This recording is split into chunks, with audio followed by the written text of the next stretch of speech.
E durante esse julgamento do ex-presidente Jair Bolsonaro, tem também uma articulação, né, da oposição para tentar aprovar o projeto de anistia. A gente já trouxe isso daqui a pouquinho, aliás, agora há pouco, aqui na programação da Jovem Pan, inclusive com uma movimentação do governador de São Paulo, Tarcísio Gomes de Freitas, também empenhado nessa possibilidade de votação de um projeto de anistia. A gente vai trazer para a conversa também aqui os nossos comentaristas, o José Maria Trindade e a Deise Ciocari.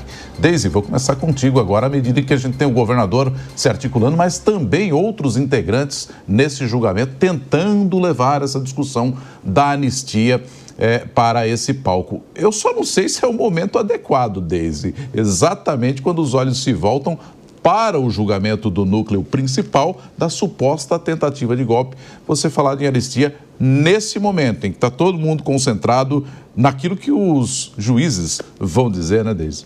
Exatamente, Nonato. O momento não é o correto, a menos que a intenção do Tarcísio seja dar uma pressionada aí no STF, pressionar o judiciário para que possivelmente mude alguma coisa nesse julgamento. Mas fato é que todas as questões, inclusive em relação à política brasileira, não só ao PL da anistia, mas essas decisões todas, elas vão ser tomadas depois desse julgamento. A gente tem visto a própria CPMI do INSS iniciando seus trabalhos. A política brasileira, ela deve parar nesse momento. De novo, a gente reitera que é o maior julgamento da história depois da abertura democrática. Então, essa movimentação em torno do PL da anistia, ela é até um pouco improdutiva, porque depois que terminar o julgamento, aí sim a gente vai saber se o ex-presidente for condenado, quem ele vai indicar para sucessor dele.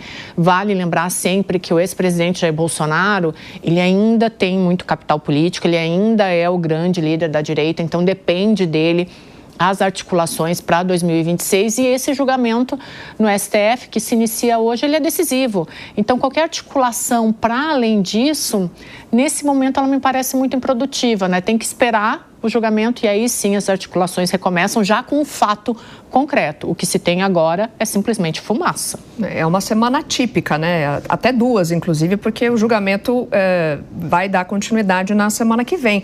Ô Zé, você vê que uma provável até obstrução essa semana pode ser bem sucedida? Esta é uma pauta insistente, a da anistia. O PL colocou como prioridade total este assunto. A partir daí, os líderes é que estão decidindo, pois não? Então, a partir desta definição, os líderes vão decidir se colocam ou não em pauta esse projeto.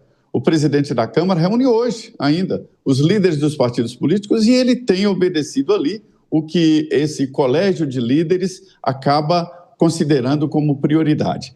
Há um grande debate sobre como será o texto da anistia. Isso é real. Muitos querem que chegue ao ex-presidente Jair Bolsonaro e cúpula, que está hoje no banco dos réus. Mas outros não. Dizem que é preciso anistiar esses que vieram para a Praça dos Três Poderes e que fizeram aquele quebra-quebra. E isso merece uma revisão, ou seja, uma redução de penas. Alguns já estão livres, outros fizeram acordo, mas alguns estão amargando uma cadeia alta demais para quem praticou um crime menor e foi condenado por 5 crimes. Então, esta é a ideia. Politicamente, os partidos estão fechando mesmo em favor do projeto de anistia. E já existe um leque ali na Câmara capaz de aprovar. Mas o Senado é um problema. O Senado ainda há uma minoria, mas a estratégia política é o seguinte, é andar passo a passo. Primeiro na Câmara e depois no Senado Federal. Esta é a fase em que os partidos políticos fazem um esforço extra na tentativa de aprovar o projeto de anistia. O debate ali é muito estranho, você anistiar alguém que ainda nem está condenado, né? Mas aqui é assim, esse julgamento do Supremo é como naqueles filmes de faroeste. Você sabe que o mocinho vai matar todo mundo no final e vai ganhar. E você vai no cinema para saber como ele vai conseguir essa façanha. Então, a ideia do julgamento é de que será uma condenação geral e o Congresso entra exatamente nesta possibilidade. Existem 2 possibilidades, uma a anistia e outra um perdão. O perdão presidencial está em todas as constituições mundo afora. A Constituição francesa fala largamente, nos Estados Unidos, o presidente Donald Trump usou para anistiar os seus aliados e assim por diante, né? A Bíblia traz um processo de anistia, né? Que foi aquela disputa entre Jesus e Barrabás, e Pôncio Pilatos lavou as mãos, liberou Barrabás, deu anistia a Barrabás e levou Jesus para a cruz. É isso, Zé. A gente vai seguir no tema, porque a Aline Beckett tem mais informações sobre essa articulação aí da oposição em torno de tentar o projeto de anistia neste momento. Aline, agora há pouco também a gente teve uma movimentação por aí, que imagino que tenha sido alguém representante do presidente Bolsonaro, por aquilo que a gente ouviu de pergunta de repórteres naquela correria que vocês tiveram aí. Quem é que chegou por aí e como é que está essa discussão sobre a anistia? Aline, bem-vinda. Exatamente, Nonato, era o advogado que representa o ex-presidente Jair Bolsonaro, Celso Vilardi. Ele chegou a pontuar que o ex-presidente não vem acompanhar aqui no Supremo Tribunal Federal este julgamento. Então, ele estará representado por seus advogados. Celso Vilardi foi o primeiro, acabou de chegar, chegou agora há pouco, nessa movimentação que vocês acompanharam aí nas imagens do nosso cinegrafista Ismael Hertel. E aí, já voltando para o assunto da anistia, a oposição trabalha agora para poder pautar esse projeto de lei na Câmara dos Deputados, especialmente a anistia aos envolvidos aos atos antidemocráticos do dia 8 de janeiro de 2023. Então, eles trabalham para conseguir essa anistia aos envolvidos nesses atos, mas também benefícios ao ex-presidente Jair Bolsonaro. E agora eles contam com o apoio de Tarcísio de Freitas, governador do estado de São Paulo. Então, a gente precisa estar antenados, alertados ali em 3 movimentações em relação à oposição na Câmara dos Deputados. Por quê? Porque a oposição busca mobilizar, então, todo esse apoio para poder pautar a anistia na Câmara dos Deputados. Tarcísio de Freitas aparece, então, como protagonista, conversando com o presidente da Câmara dos Deputados, Hugo Mota, para poder pautar esse projeto de lei.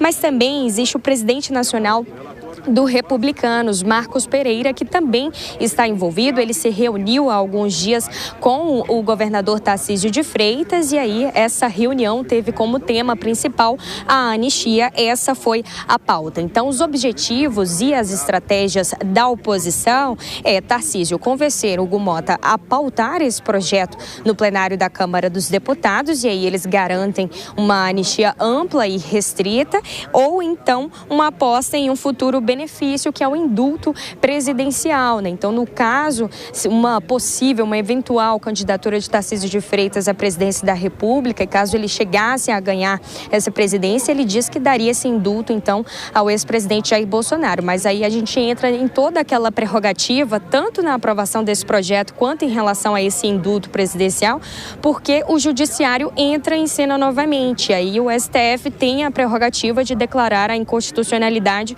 sobre o projeto de lei ou até mesmo sobre esse indulto. Então, tudo isso ocorre nessa semana decisiva, essa e a próxima semana são decisivas para o ex-presidente Jair Bolsonaro, que enfrenta agora o julgamento da tentativa de golpe de Estado. Agora são 8h30 da manhã, 8h34 para ser mais exata, e aí eu destaco aos nossos ouvintes, também aos nossos telespectadores, de que esse julgamento vai começar às 9 horas da manhã, mostrando um pouco, novamente, de toda a movimentação aqui na frente do Supremo Tribunal Federal, uma fila enorme de credenciamento da imprensa. Mais de 500 jornalistas foram credenciados para poder acompanhar essa movimentação, esse julgamento aqui hoje, para poder cobrir.